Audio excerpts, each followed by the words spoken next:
কিছুদিন আগে আমরা ক্যাবিনেটের মধ্যে ডিসিশন নিয়ে যেহেতু ওরা সমাজের জন্য কাজ করছে তাদেরকে কেন আমরা 2000 টাকা করে দেব।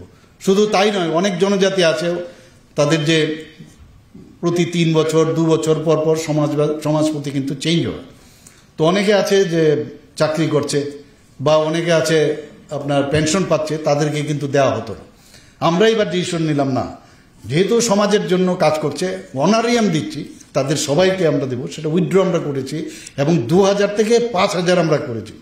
শুধু তাই নয়, আমি দেখলাম যে এতদিন ধরে মানে 10টা জনজাতি গোষ্ঠীর 10 জন মাত্র মানে এই সমাজপতির যে অনারিয়াম সেটা পেত, এবং এটা উঠানোর পর আমরা দেখছি প্রায় আরো 13-14 জন পেতে পারে। তা আমরা জানি 19টি জনজাতি গোষ্ঠীও আছে। তো দেখা গেল অনেক জায়গার মধ্যে জনজাতি গোষ্ঠী বলে এরকম কোনো এদের সিস্টেম নেই। এবং যখন আমি জানলাম প্রায় 40টার উপরে আরো জনজাতি সাব ট্রাইবস আছে, আমরা ডিসিশন নিলাম বা আলোচনা চলছে, ডিএমদেরকে বলা হয়েছে যে আপনারা খবর নিন কোন কোন জনজাতি গোষ্ঠী আছে। কারোর হয়তোবা প্রধান থাকবে বা অন্য চৌধুরী থাকবে, তো তাদেরকেও এই সমাজপতির মতো তাদেরকে অবলিক দিয়ে দিয়ে আমরা সেটা করছি। তাদের মধ্যেও এই 5000 টাকা দেওয়া যায় কিনা সেই বিষয়ে আমরা চিন্তা ভাবনা করছি। আমরা একটা ধারাবাহিক যে কর্মসূচি, প্রতিবার একটার পর একটা ধারাবাহিক কর্মসূচি আমরা করে যাচ্ছি। আমরা জনজাতিদের উন্নয়ন আমরা চাই, এবং আমার মাননীয় মন্ত্রী শ্রী বিকাশ দেববর্মা মহোদয় পুরো ডিটেলস উনি এখানে বলেছেন যে স্টাইপেন্ড, স্কলারশিপ, বিনামূল্যে পাঠ্য বই, কোচিং, তাছাড়া মেধা পুরস্কার, supplementary education for elementary classes এবং উচ্চশিক্ষার জন্য এককালীন যে সহায়তা, একলব্য মডেল রেসিডেন্সিয়াল স্কুল সম্পর্কে আপনারা সবাই শুনেছেন। অলরেডি 6টা চালু আছে, আরও 6টা এর মধ্যে উদ্বোধন হবে, আর বাকিগুলো মানে কয়েকদিনের মধ্যে আমরা চেষ্টা করছি 2026-27-এর মধ্যে যাতে সেটা ইনগুরেট করা যায় সেই ব্যবস্থা আমরা করছি।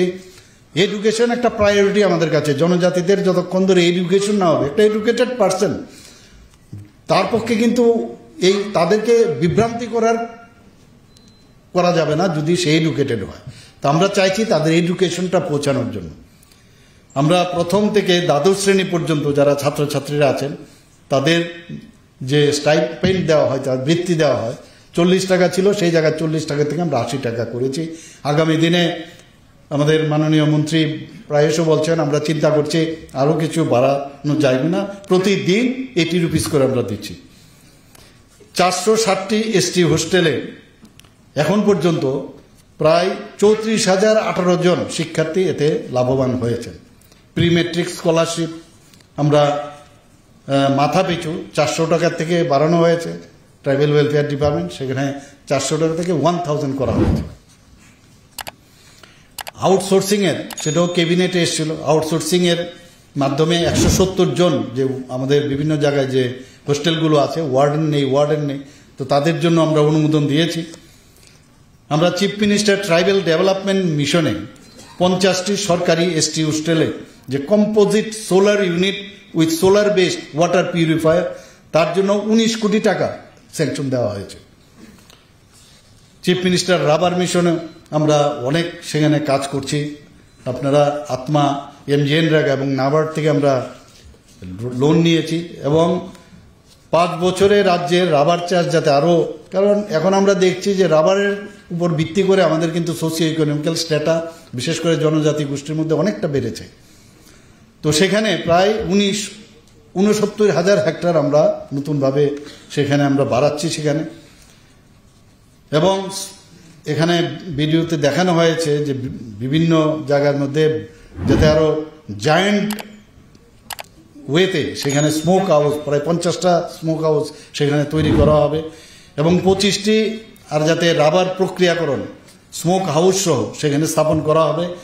এতে করে আমাদের কাছে অনেক সময় বলে যে কেরালার রাবার অনেকটা বেটার, এবং যে কারণে ত্রিপুরার যে রাবার সেটার কিন্তু দামটা কেরালার রাবার থেকে অনেকটা কম। তো আমি বলেছি, আমি মাননীয় ট্রাইবাল মিনিস্টারকে আমি বলেছি আমাদের রাবার আছে, রাবারের যাতে তার গুণগত মান আরও ভালো হয়, তাহলে কেন সেটা সম্ভব হবে না। তো সেই জন্য আমরা অনেক স্মোক হাউসের স্ট্যান্ডার্ডাইজেশন এবং তাতে করে শীটের যে মানে তার যে স্ট্যান্ডার্ড অনেক বাড়বে। শুধু তাই নয়, অনেক সময় বৃষ্টি হয়, বৃষ্টিতে যে ট্যাপিং যখন করা হয় সেই মরশুমে কিন্তু নষ্ট হওয়ার জন্য রেইন গার্ডিং পদ্ধতি সেটারও ব্যবস্থা আমরা করছি এখানে। আপনারা জানেন যে 15ই নভেম্বর 2023 আমরা রাজ্যভিত্তিক যেটা জনজাতি গৌরব দিবসে chief minister tribal development mission চালু করা হয়েছিল। মেইন উদ্দেশ্য হচ্ছে শিক্ষা, পুষ্টি, পানীয় জল ও স্বাস্থ্য বিধান এবং তাদের যাতে মানে জীবনযাত্রার মান উন্নয়ন হয় সেই বিষয়ে এই যে মিশন সেটা কাজ করছে। মুখ্যমন্ত্রী জনজাতি বিকাশ যোজনায় যারা প্রাণী পালন করেন, পশুপালন করেন, তাদের জন্য প্রতিটি জনজাতি পরিবারকে 25,000 টাকা করে আর্থিক সহায়তা দেওয়া হচ্ছে। বহু জায়গার থেকে আমার কাছে আসে, আমার কাছে বলে যে আমরা তো পাচ্ছি না। তো এই যে আমাদের যে বিভিন্ন যে আদি কেন্দ্র এইসব ইত্যাদি হয়েছে, সেখান থেকে কিন্তু এখানে মানে একটা জায়গার থেকে সব কিন্তু আপনারা ওয়ান উইন্ডো সিস্টেম, সেখান থেকে কিন্তু এই সুবিধাগুলো আমার কাছেও আসতে হবে না, মিনিস্টার সাহেবের কাছেও আসতে হবে না, সেখান থেকেই হবে। মুখ্যমন্ত্রী জনজাতি বিকাশ যোজনায় 2 বছরে অর্থাৎ 2023-24 এবং 2024-25 অর্থবর্ষে প্রায় 7,670 জন বেনিফিশিয়ারি তারা বেনিফিট পেয়েছেন এবং এখন পর্যন্ত প্রায় 19,18,00,000 টাকা ওনাদেরকে দেওয়া হয়েছে। আমরা এর মধ্যে এখানে দেখানো হয়েছে অলরেডি যে ইলেকট্রিক অটো রিক্সা 500 জন বেকার যারা জনজাতি আছে তাদেরকে দেওয়ার পরিকল্পনা রয়েছে।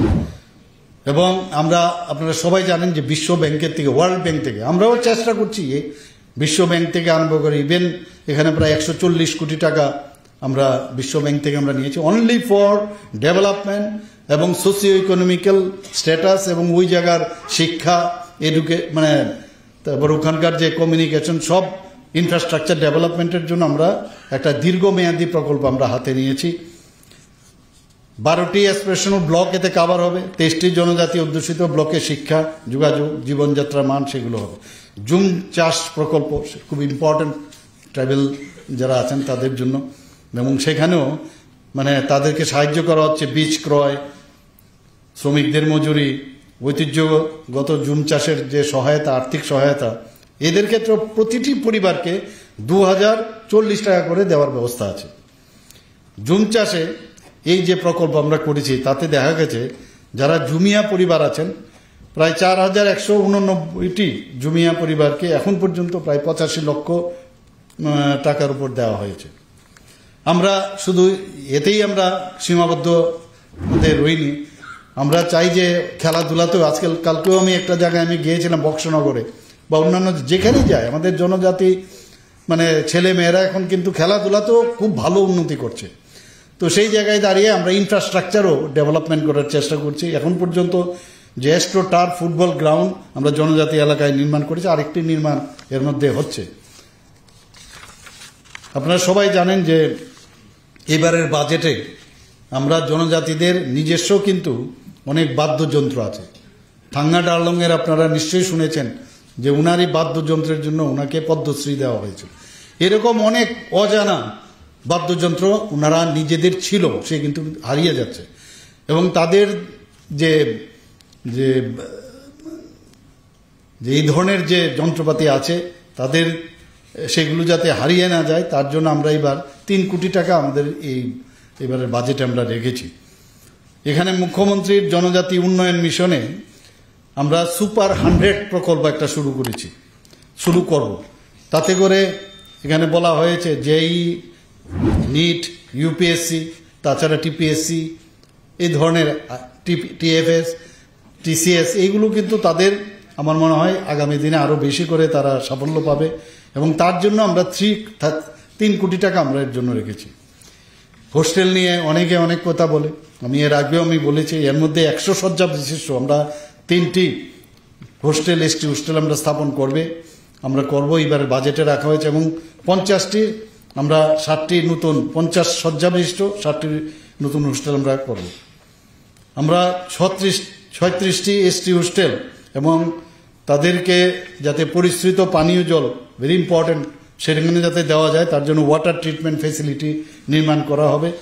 আমি আজকের এখানে আমার এই যে আদি কর্মযোগী অভিযান অর্থাৎ দায়িত্বশীল কর্মসূচির সফলতা যারা আপনাদের মাধ্যমে হবে, সেই যে অভিযান যে শুরু হলো সেটা সাফল্য হোক সে আশা ব্যক্ত করে আমি আমার কথা বলা শেষ করছি।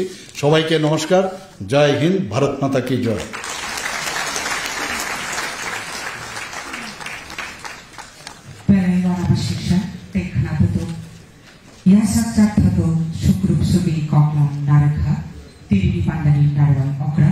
Ciri khas ini monti okra barang barang besar Profesor Dr. Manik Shah Sadu dari kita hambai pada paithak di festival sokal ini tarik di bejubo paithak hambai gafari koklam narikna ni baki kopokna tiri pada di korupsi narwai motor barang barang besar Subhashish Das TGS SSG alai datang phang data kipang Travel Welfare Department about Tita Shahma di PDG Sector.